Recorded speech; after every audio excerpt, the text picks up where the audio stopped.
All right. Hello there. My name is Laura Victoria Ward, and I am here on the fabulous Zoom with Liz Cook.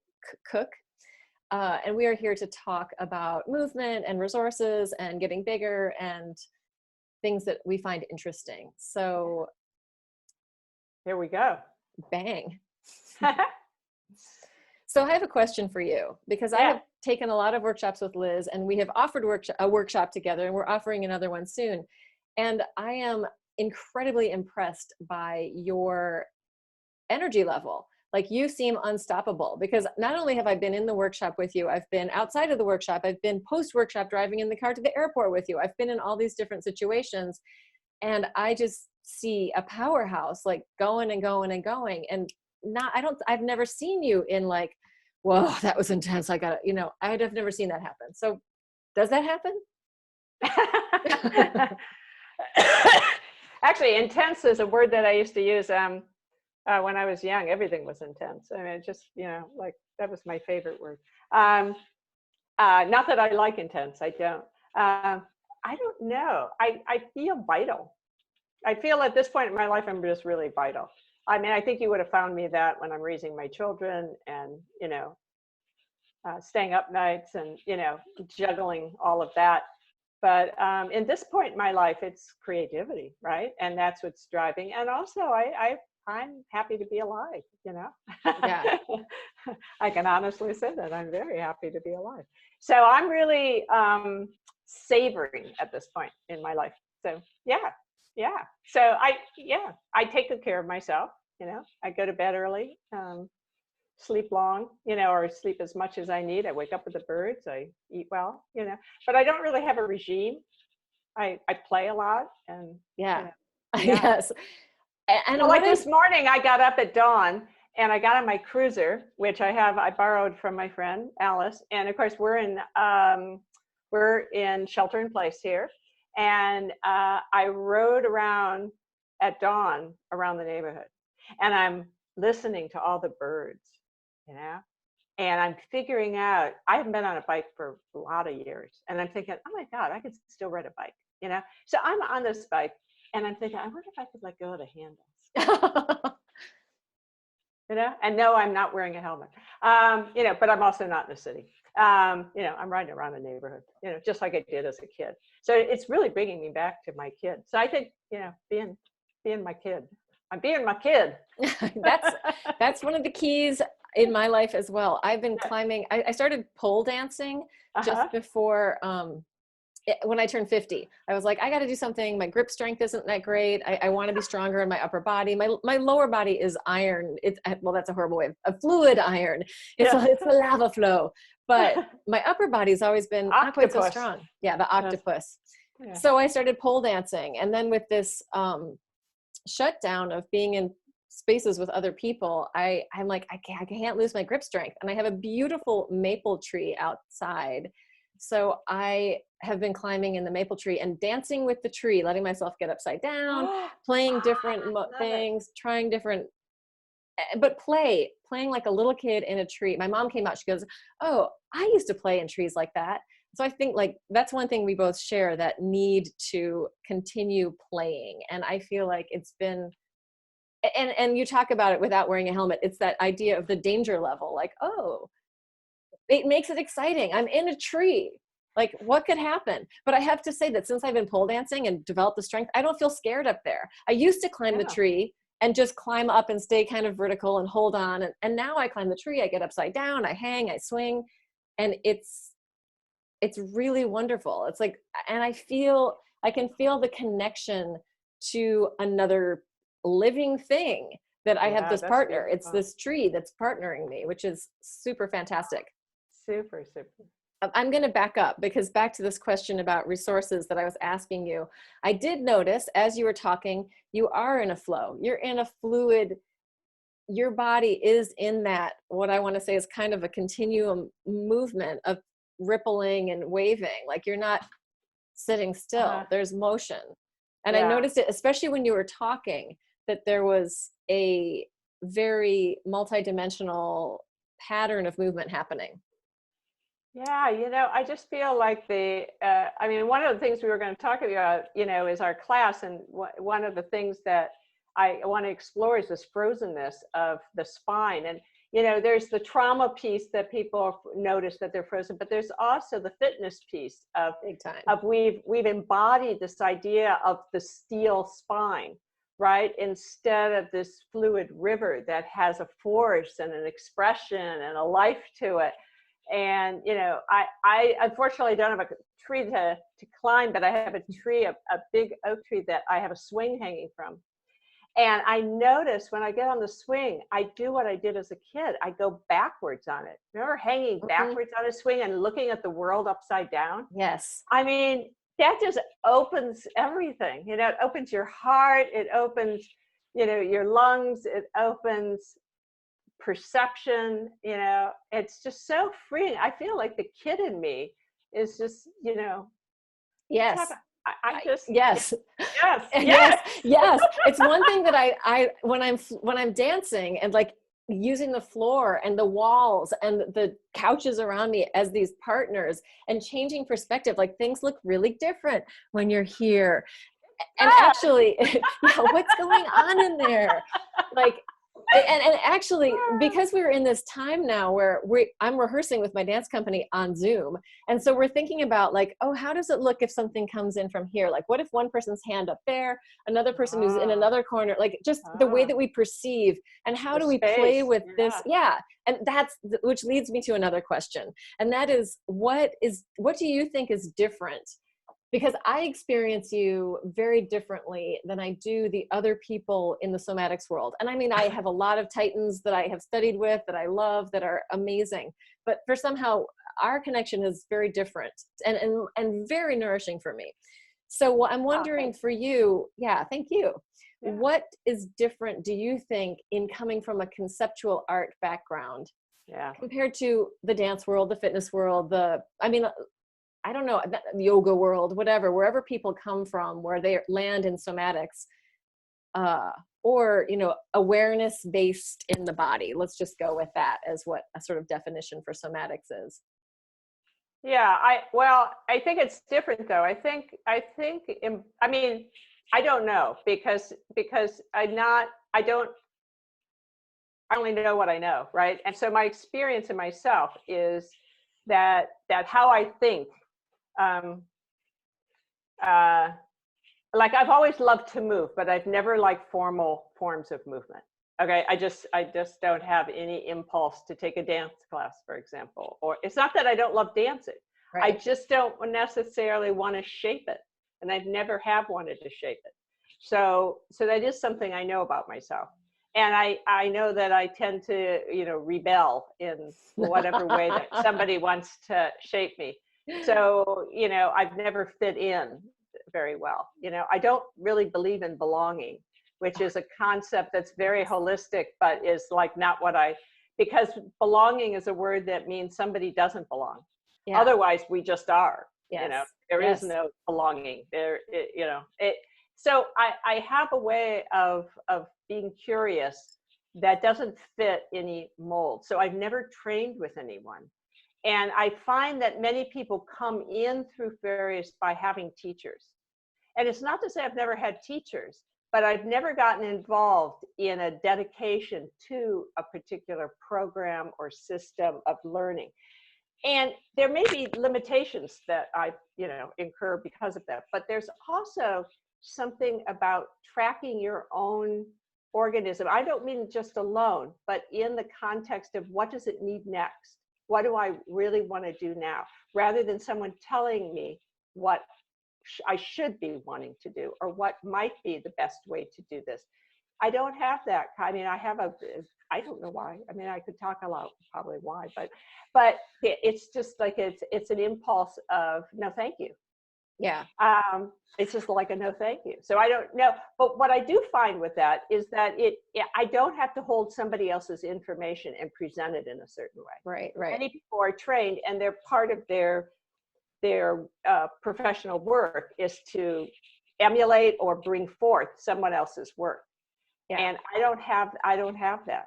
So I think that's part of the difference, between learning a teaching, a form of work, and exploring movement or exploring sensation in internally, and maybe through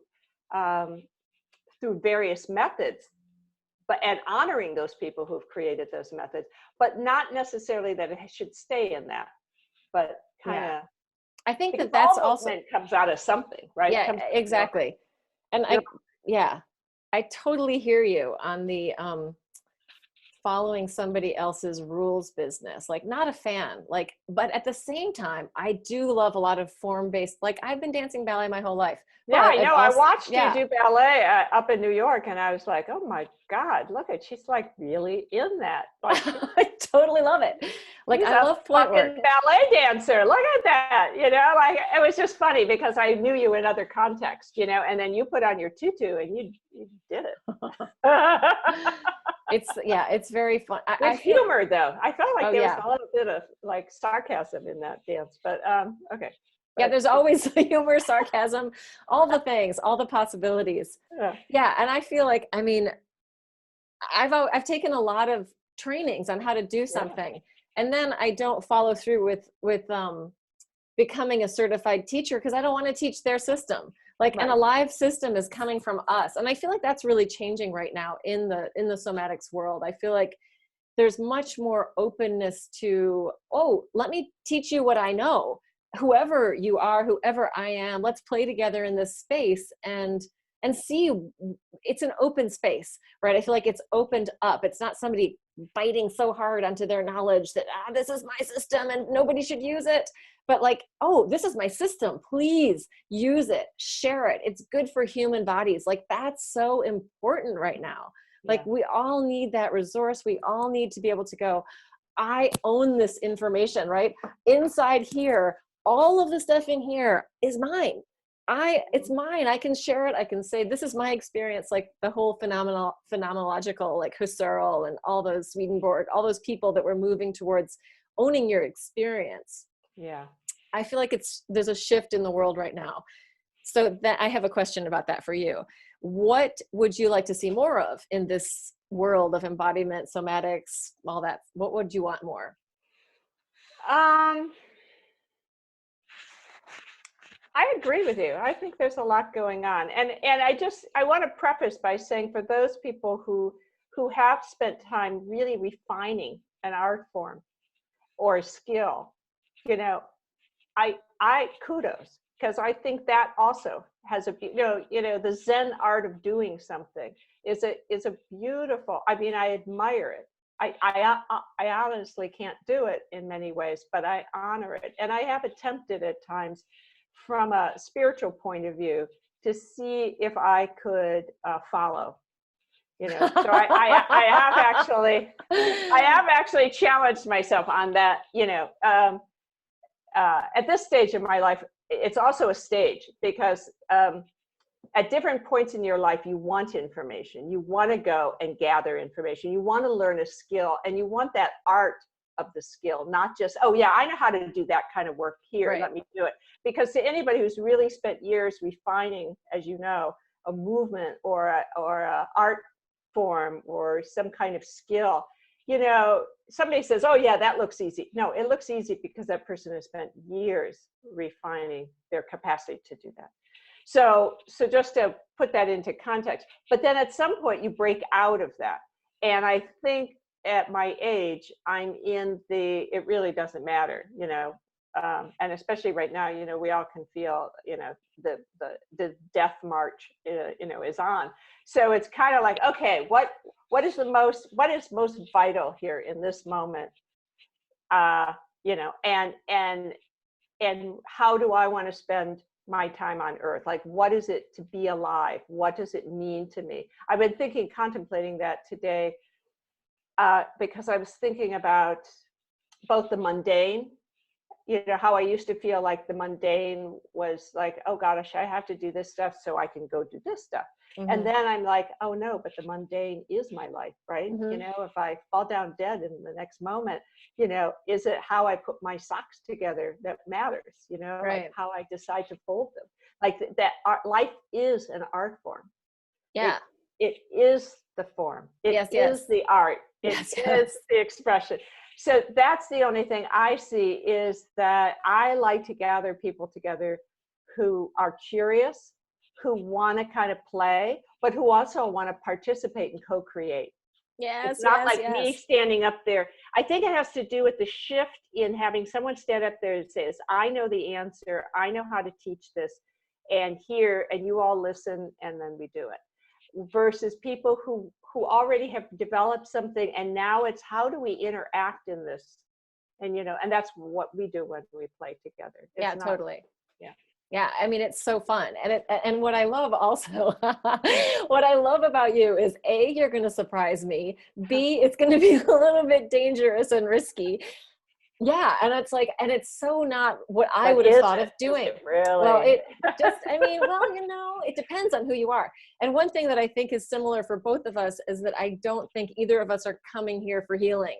We're coming here Yeah. to play. And you've said this, and I've said it, and it's like, not that there isn't a piece for that, and But play I can is hold healing. space. That is true.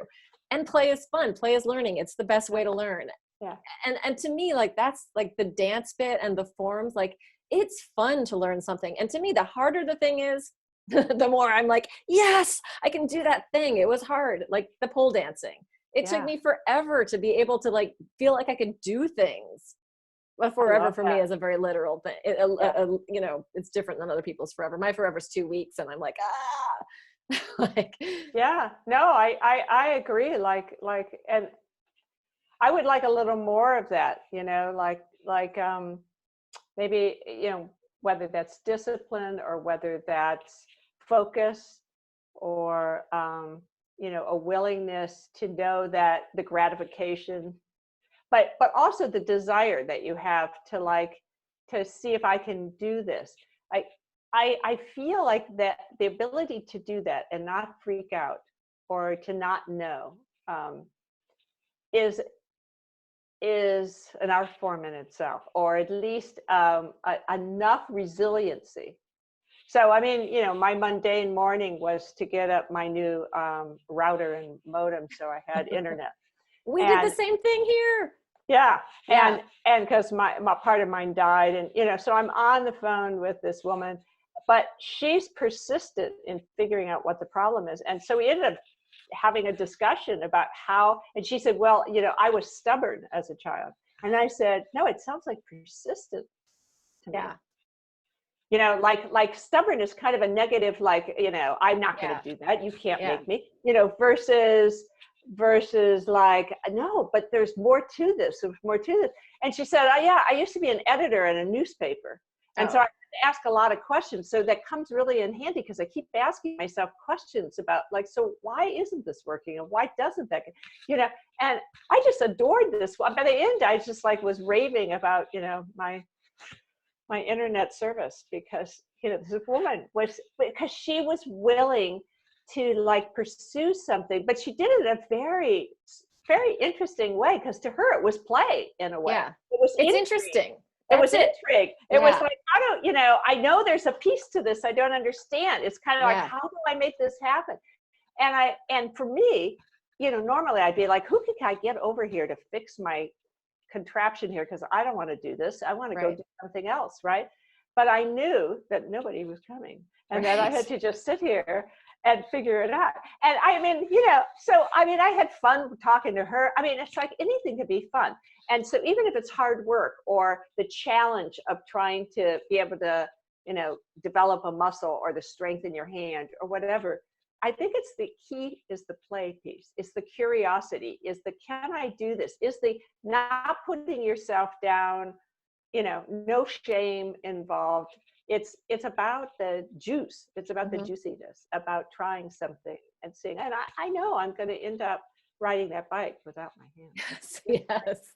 I know at some point. And I told my daughter that, and she's like, and you don't have a helmet on? And she's pretty wild herself, but at the same time, she's like, Mom, that, I mean, and I have never worn a helmet. And I'm sorry, but I quit riding bikes when helmets were, and I didn't ride in traffic. And, Right. I mean, it's like, to me, a bike is like what I was as a kid, that Yeah. freedom, that, I mean, but I grew up in a time where we didn't wear seatbelts, and I'm not suggesting that anybody shouldn't No, wear a seatbelt it's just, or yeah. not wear a helmet. But I grew up in a time where there were not so much stricture around your hair. I mean, you either lived or you died, but I don't know. So to me, I can't ride a bike, ready for that. But if I was in somebody's riding, I hope they'll wear their helmet. But so where we take those choices in ourselves, like I'm not a very I mean, I don't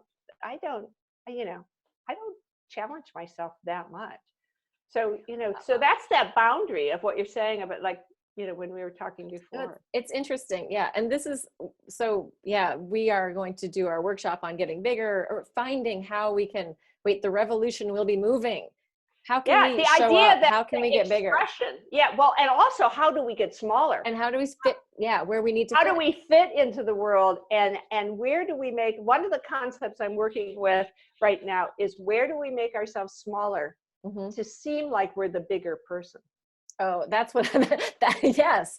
That I understand totally. How do we shrink ourselves to fit into this culture that does not support our human expression? I mean, especially for that's very serious. The other people, which is, I mean, if you're an outlier, which I've always been one, I just don't fit in. At the same time, I can fit in anywhere, but I'm not part of that group. Whatever group I'm in, you can only fit in if you wear a wig. Otherwise, everybody will find you. I will wear a wig, but it'll probably be another color. We have tons of wigs in our company, but it might be a huge white afro. So then all the company has to have pink wigs, or we do have a piece for you to fit in, because otherwise you're going to be seen. You're going to be marked in that way. That idea, though, I mean, actually, we do have a piece where all the girls, everyone, including me, women. And when we did it, we actually had somebody who was 20 years older than me. And I think I was 40 at the time. So we had a 20-year-old, a 60-year-old. We did a piece where everyone was wearing a black bobbed wig. And we do this dance where we partner each other, and, we moving all around. And it was interesting because and there was an Asian girl, a Latina girl, and some white girls, and this different ages and different sizes. And with the wigs on, it created this like sameness. Yeah. That like you could look and go, oh, if you weren't looking at a big screen, I'm not sure which one I am. And in fact, we just reused one part of it, and we had to recreate, and nobody was really certain on their phones who was who. I'm like, well, I think that's you over there, because we all had those wigs. So it's interesting how, like, blending or not blending. And also this idea, I mean, I feel like I have this idea as it's an art idea that comes into all my work. And that's that like the woman mannequin who's just like the Stepford woman who like shows up and just behaves exactly the way you want her to, or, I feel like that's not just a male fantasy. I feel like it's so embedded in our culture. And it's always interesting to me to see twinning too, where we have two things that are the same, like how, I don't know, how this is like fitting in or not. Again, partnering and fitting in is part of our cultural story, right? We want that. That's the ideal. So knowing what the ideal is in a culture, and challenging that from the point of view, is that important to me? Is it not important to me? It starts to make you have to face your own conditioning. How was I conditioned? Not only by my family, but the culture. And then we can say, okay, I agree with that. That's what I want. Or what are the benefits of that?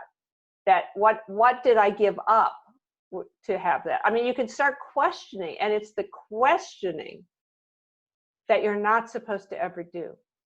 And so that is the moment you open the door. You've used a key to open into your own psyche of what else, because now we know how to behave.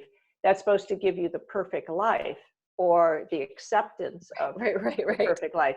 But then to question that is to allow yourself to choose consciously what you want. So one of the ideas of being sabotaging yourself, it is, if I'm making myself small in hopes of being accepted, in hopes of getting this thing I want, or in hopes of not being rejected, because being accepted is different than being rejected, then all those kinds are strategies in my mind. There's strategies coping mechanisms, and that shows up in the physicality of my core, because psoas is all about psoas is all about that upper psoas and how we manipulate ourselves to pull that together to look like that perfect woman. Right. That perfect woman didn't look like that as a little kid. Yeah. Well, right? But she was told to start looking like that, probably from a very young age. Oh yeah. All of you can feel it right here, can't you? It's like it gets all like. Yeah, I'm giving myself. And that's not like enough room. Yes. Yeah, the under rib massage. But no, I mean, as a ballet dancer, I had one teacher tell me, Laura, today was the first day. This was a private lesson we're having. I'm paying this woman to say this to me. She says, Laura, today is the first day that your belly didn't bother me. And then she said, I think I'll go to my grave knowing about your belly, thinking about your belly. I'm like, wow. Okay. What did that mean to her? What was she reflecting? Just that my belly was sticking out, that I should, you're supposed to not have one. And like, I've always had a little one. That's part of who I am. So like my belly to that day was flat enough for her. Oh, and this is ballet. Ballet. Oh, do you know what I heard you say? That's why that shocked look on my face. Is I thought you said belly dancing. No, ballet. What I actually heard. Oh, right. And so ballet that was like, teacher. well, is it big enough or is it not big enough? Shake it. Yeah, I was like going like, oh, because that kind of holding in. Well, ballet is ballet to me symbolizes, which I did talk about in core awareness, the symbolism of not being part of the earth. Right. Exactly. And the history of it is to be to a willy, but not to be a human. Yeah. Not to be human. Yeah. And not to be anything personal. Like they don't want to know about you. No. You are just one of many that show up to tintillate. Yeah. So but that's the basis of almost all movement in the Western world and in fitness comes from that lineage. Yeah. So then you're looking at not actually embodiment. You're looking at just the opposite. Yeah. But so, this is a real question about the Western world mindset. Oh yeah. But I mean, ballet is patriarchy. And most ballet companies, any classical ballet company has, the artistic director who makes all the decisions for all the dancers. And it's like, that has a huge, profound effect on both men and women that are in that company, the way that they behave and the way that they grow up. Like I've known a lot of male ballet dancers and how when they were no longer dancing in a dance company, what the world looked like for them and how they controlled their lives. Very bizarre. Not to say, I also know ones that are amazing and they are having no problems at all. Like they love it. It's whatever. But it is patriarchy. That's what it came from the courts. And we uphold that, when we have companies like ABT and City Ballet that keep doing the same. I mean, City Ballet now is actually Wendy Whalen is, I think, the co-artistic director. So it went through all sorts of crazy stuff. But now there's a woman up there. So, and she's done a lot of experimental things herself. So let's see how much that trickles in. But one thing, like when we have like ABT that's showing the same ballets over and over and over, it's the same story. And the stories we tell, as you know, Bluebeard, the stories we tell hit the culture and and they maintain the status quo. It's like, that's why I have a really hard time. I can't watch most classical ballet as a story that I'm like this, So as a ballet dancer, I am a contemporary ballet dancer. And I also am a continuum person. Let me look at some Gaga or some Ohad Naharin or somebody else. But the American ballet world is like, whoa. But changing. Yeah. It's all changing. Well, I think that the individual has an opportunity this moment to choose. Are you going to continue to support the status quo? Or are you going to challenge yourself to find ways of expression that are more true to your soul, are more true to who you are, not not something, some structure outside, what we call the overculture. And my work is about going below that cultural historical story to the biological world, to re-entering a relationship with, and that's what I love so much, is the accessing of this intelligence of the fluid and the intelligence of the tissue, and to allow myself to be taken and moved by life itself. Yeah. Is to return to something that's not about the culture. And to me, the culture is already over. I mean, it is, Yes. I mean, to me, it's crumbling. And to me, it wasn't worth maintaining.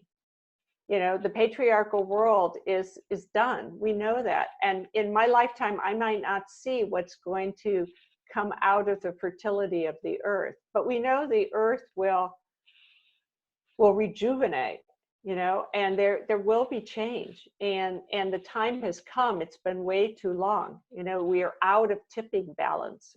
Yeah. Because you can't keep going into form in the way we are, the structures and the, you know, it's like there has to be a balance. It's not one or the other. It's how do we find balance? So as we move back to balance, to you know, to me, the wise woman is the voice to be listening to, the wild wise woman within you. And that is the tracking of the wild animal, the primalness, the ability for woman, where every human being comes through the female body. At this point, I can still say that we all come through a female body. We come through a woman. And that expression is our power. And that has been stifled for way, you know, certainly all my lifetime, and more now than maybe at other points in my lifetime. So it's not getting better. To me, it's maintaining its status quo, and women are being disemboweled for their need to show up as men. Right. They're losing, they gave up something very, very big to do that, whether that is too tight of abdominals that can't shapeshift in birth, or if that's the belief that your organs, your you know, aren't vital so that someone can harvest them. I mean, we can go lots of places. No, yeah. How women's energy has been suppressed. Yeah. And I feel like we're in a pause right now. We're in an opportunity. And each of us who play, I mean, on one level, you have to play whether you're part of the culture or not. You know, I mean, the culture supports me in some ways, right? Yeah. I'm, you know, but at the same time, I try to keep going to this deeper level in myself. That's who I'm really listening to. Yeah. You know, that's where I find that juice. You know, that's where I find my hope. That's where I find my connection. That's where I find my belonging. Yeah. Yeah. And that's a choice. And certainly, you know, in the field of art, I mean, artists have always been challenging the status quo. You know, I mean, there's always been, that's to me what the art world offers is a new perspective. Yeah. Yeah. A new way of looking at the world. A commenting on the world through art, you know. So to me, the art world is where the innovation happens, where you show up. Yeah, totally. It's creativity. It's actually, I think you said something about this in your talk with Kimberly Johnson. It was something about the creative flow and creativity. Like that is vitality. That is life. That's what this is. That's what this freedom is. Yeah, Susan Harper actually says something about it, and she's like, "Oh, it's a waking up to the stream." And you talk about it. It's the fluidity in ourselves, waking up to that, and like that is our responsibility. I feel like as humans, like how can we be here and not accept the gift that we are here in this body? Like this is the thing that we spend the rest of our lives with. I try and tell the kids I teach, you're going to be in it for the rest of your life. So create a relationship with yourself that feels good, that is nourishing, and that has warmth to it, that you're not attacking yourself all the time. It's so, you know, especially for women, but also for men now, that external, everything we see around us, the visuals, the words, all the things and how they land in our bodies. Like how do we create enough resilience and enough chi or whatever energy within our bodies to deal with all of that external stuff that is the culture, it is the politics, it's all the things that hopefully are crumbling and changing. But that's that energy and one piece. of the things that ways to play with all of that, to kind of get to know, without, is to do movement, right? That's when we explore movement together. The last time we talked together, there is that ability to explore in ourselves, in relationship to others. How do I show up in the world? How do I stand my ground? How do I choose to be quiet because stillness is maybe the best decision I make? Or is it to speak up? Or is it to move away? Or is it to get closer? How do we explore these things as adults in a playful way? I mean, that's what I want to do in our class together. And because I'm teaching the class with Natasha Stovall about moving whiteness, I particularly want to look at the white body. I mean, it's who shows up at my workshops. And when a person of color shows up, people of color or show up, I'm like, feel tremendous gratitude and feel very touched that they would honor me by their presence, because I feel the white body with the colonization of history is not an easy body to be around. Yeah. I mean, there's this joke now going around, right? Yeah. That in New York now, everybody who's of color or anywhere in the world feels safer because everybody else has to be 6 feet away. I mean, that's a because white folk are kind of dangerous. We are, and we can feel it in our body. And I can feel the minute I ask people to feel their wildness, they go into or freeze. Yeah. Because if you look historically, the wilderness, the wild, the connection, wild has a horrible, I mean, you look it up on the line, it's a negative word. Yeah. It has all these negative connotations, and that's our conditioning. That's our cultural conditioning. Yeah. So whether you then impose some kind of dance form or exercise form, you're still dealing with a historic white body. And so that's who, mostly shows up to work with me. And now I'm starting to get a mix of people, which I'm like, oh my God, look, there's other colors in the room, Yeah. But I'm also aware of my white body and how something, there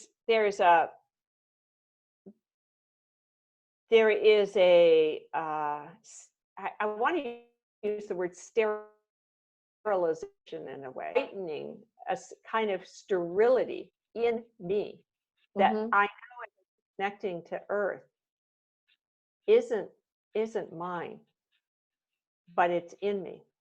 It's a story. It's a historical story that goes back into Europe. It's a historical story. And it's like, I'm just starting to feel that this isn't me. I don't actually identify with that rigidity anymore, or that holding, I don't know, or the privilege, or the belief that I'm a good person, or I don't know. It's all this stuff that it's starting to crumble in me, which is maybe why I think it's going to crumble out there. But we're going to, but you can also feel that that's the whole point of colonization, is to hold on and to be destructive. Yeah. So when people are destructive to themselves, in a way, they've turned it on themselves. Right. Right. It's part of that kind of control. Like, if we don't control things, what will happen? It'll get, Yeah. It'll get, And actually, that bringing that up, that people of color, that's one thing that I really notice, and I think that's what I would like to see more in the somatic world, is more diversity. It's a very white older female world. Like, it's mostly women that are over 30 or 40. I'm seeing it a little bit different in different countries, but I feel like that, and maybe because other people don't need the embodiment that these white bodies need in the same way. There are, like, in different cultures, and I danced for a Brazilian dance company in my 20s, and I did a lot of African dance, and I lived in Morocco for a little while. So I had lots of access to different types of movement. So I didn't quite lock up in the way, nor am I interested in locking up my body. Like, I need to find freedom. I don't need to rein it in too much. But I think reaching out into the community of other movement, in fact, I've been trying to do that on Facebook, is reaching out to people of color and saying, how do we bridge this gap? Is it a gap that we want to bridge? What's happening? Why is it so white? You know, and is that Well, privilege? it's white because anyone Black doesn't need to have whiteness. Right. And when I said that to a woman who was Black in LA, who was taking a workshop with me, and she looked at me and she's like, oh shit, you know, like she just didn't even know what to. She was a dancer and she was a yogi, and she said, do you know how long I've spent trying to perfect that in the dance world? Mm-hmm. You know, and I was like, yeah, okay, you know, because that. So I, you know, to me, my favorite book is My Grandmother's Hands. I mean, if you want to start looking at understanding racism through somatic, that is a somatic book on racism. And exploring that, I realized that the only person, it's not that I feel honored if I get to hang out with somebody who has a body history that's different than mine. Yeah, let's put diversity. It that way. Yeah, that's where we learn. Yeah, but that's not that's not necessarily what people of color don't need to raise us up. They don't right. need No, of course not. And right. They definitely don't want us to teach them. So, because we're more fucked up. So, but I feel like there's. So now I think yeah. what we have to do is get a bunch of white bodies and start deconstructing our own rigidity. And then maybe there'll be collaborations. But at this point, the construct of the colonized world is that, yes, you know, individually, I'm sure there's different people have relationships. But overall, the cultural story is that the white body rules. It reigns. Right. It is the ultimate body. That comes out of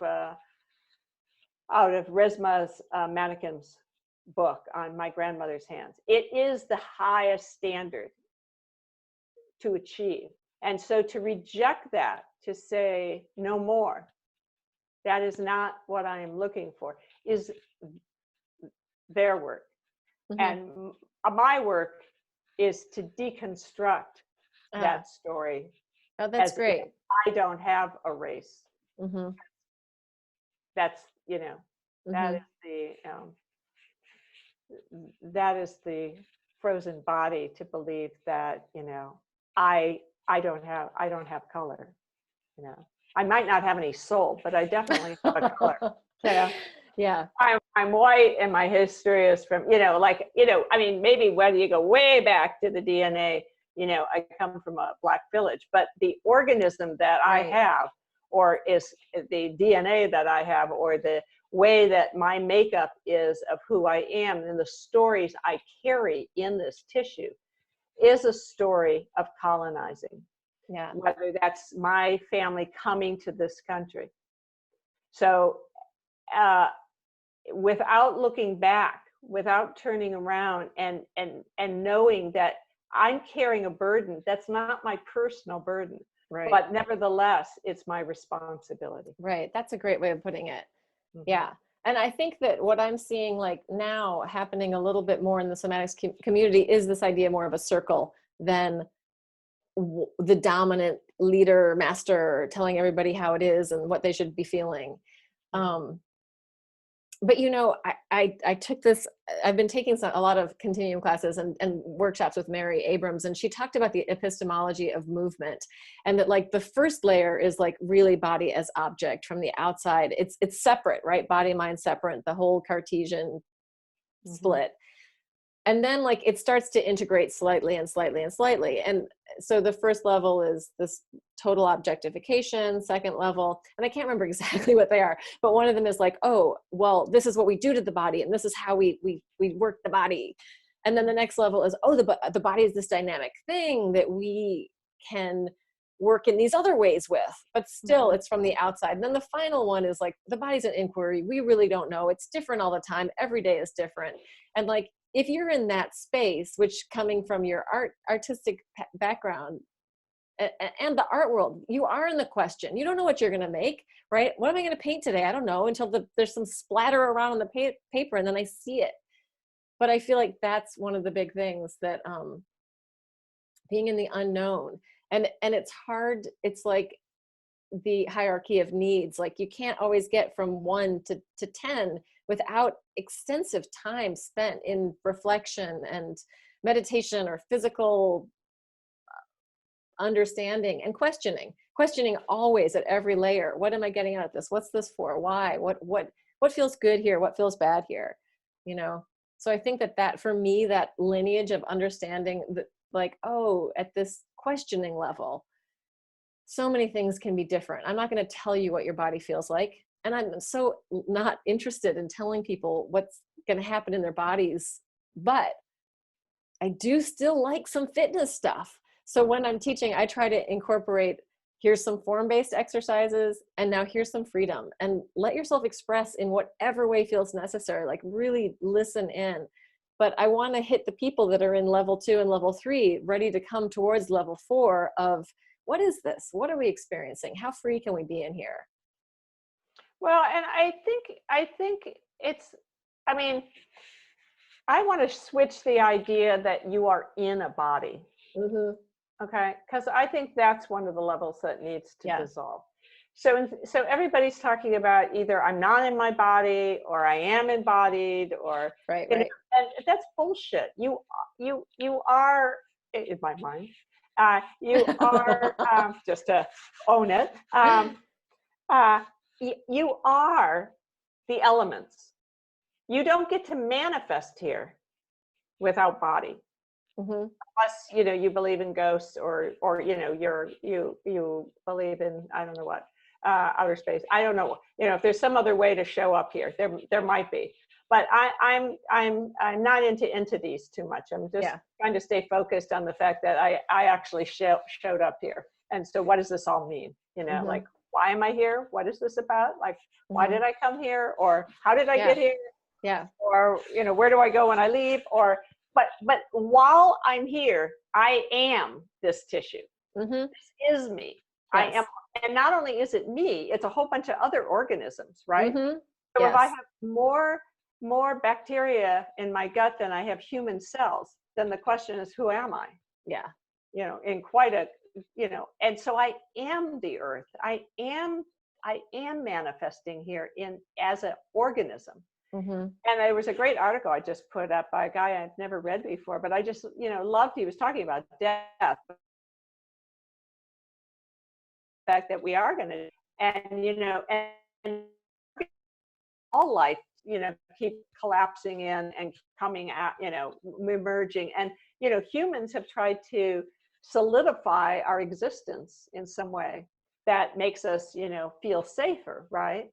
And so that's kind of like we have objectified this organism. And of course, that's what Stalking Wild Soul as embodying your core intelligence is all about, is changing the mindset about thinking I'm in a body. Like, I'm not in the drawer or the room or the car or the body, I am, the tree doesn't say I'm in the tree. Right.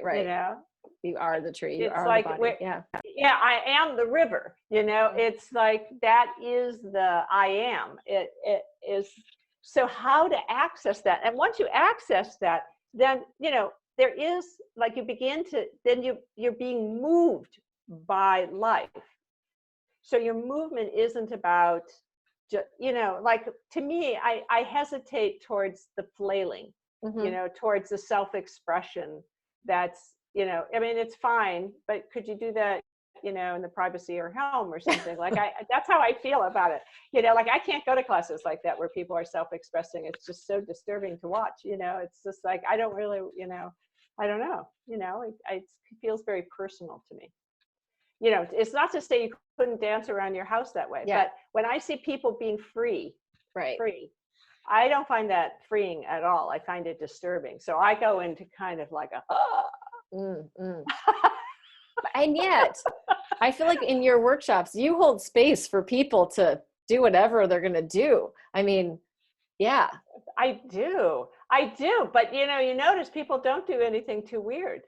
I think I hold a space so well that, I kind of like, I see that when somebody can, I mean, what I see is that people start turning and folding into themselves. So it's not about a demonstrative.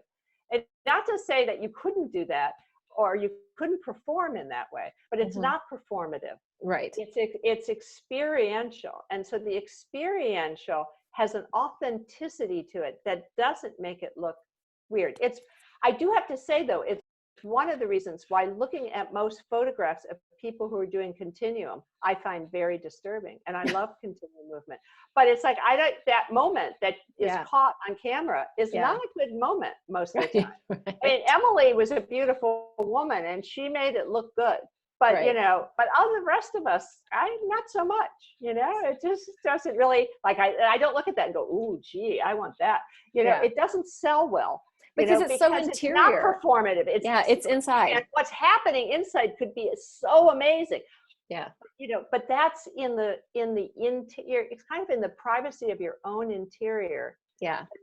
And that to me is the really, somatics is body. So it's an exploration of body. It's being curious about what. Yes. And noticing these subtleties about your own system and the way it expresses or moves, or it's like being in love with yourself in a way, and making love to yourself in a certain way of being present, of holding space, like mom staring into the eyes of their newborn, when there's this like, I could watch their eyeballs roll all day long. Like it's an ocean of energy. And, you're like in love with the actual place of, I think a river must do that, it's like, there's something about that internal experience that's not, it's not about what someone else can see. So you can't demonstrate it. Right. You can only create a space where people can explore it and feel safe. Now there is a transmission, and that's the ability to access that for yourself, so that when you're so-called teaching or creating a space of holding for someone else, there has to be the transmission. Otherwise it's just a bunch of bodies, squirming around like, right, worms in a pile of dirt, which, hey, maybe the best continuum. I would recommend everybody find an earthworm and hold it and let it move in the palm of their hand, like I did as a kid. That just, was riveting to feel the sensation of that movement.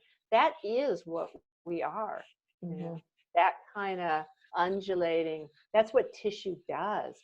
It's just, so that's what I recommend people go out and, find some earthworms and just ask them kindly if they can, be held in your hand for a while, and place them very well, nicely back in the earth and cover them a tiny bit so they don't get dried out and the birds don't eat them. But spend some time with some earthworms, like you're spending time with the living tree. Yeah, because that living tree can move you, can be, like you said, a dance between. It's a finding something in nature to dance. Yeah. Well, thank you. It has been amazing to talk to you. I love talking to you. Always. And I'm going to probably post this tomorrow. So you have a couple of workshops coming up online. We're doing a class together April 28th, which is midweek. We're going to do a 3 or 4 hour movement class. And I think we have it posted for 4 hours. And we'll talk just a tiny bit, but really what we want, I think, is to explore these ideas of to evolve is a moving experience. To thrive, to innovate is a moving experience. And so we can play with how we shape ourselves in life. And then what does that feel like? And that may feel like safety. It may feel like containment. it may feel, getting big may feel too dangerous. And it might be too dangerous. It's not that one or the other is the way you need to be. It's the ability to allow your system to move in the ways that actually speak to the moment you're in. So you're responding to me, to the environment, not some past story or not some disassociation with the earth, but literally being moved by your earthly elements in this expression. And so you're kind of playing with that. What is that like for you? And a safe space to do that with a collection of other people that we can kind of hear. How is that for other people? That's how I envision it. How do you envision it? Oh yeah, totally. I envision that. And then a little bit like for me, a lot of the magic of this work is doing it and then taking a minute to reflect or a few minutes to reflect, hear what other people are doing. And I think depending on the size of our group, we can do it, since we're doing it on Zoom, we can do breakout rooms. And I've been finding through the embodiment, the online embodiment world, that the breakout rooms, like I'm meeting people from all over the world, and there's something very intimate and confrontational, I guess is a way of saying that. Like it's very easy to be in these rooms with other people that you don't know, with an idea that you're going to discuss, or something that you've just experienced, and being able to talk about it in a smaller place before you go and share it with maybe the bigger group, if you choose to. So I think having some experiences and then being able to talk about our experiences is, to me, like it's the real juice. Like it's vital. It keeps me alive. Yeah. I'm excited. Me too. Woo! Yeah, so people can find how to sign up for the workshop on coreawareness.com.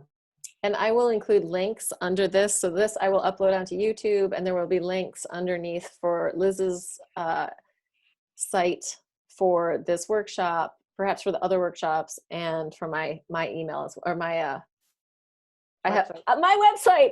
I have one of those. Oh my God. Yeah.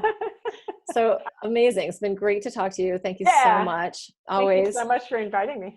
Yeah, my pleasure. All right. I'm going to end our meeting. Okay. Bye.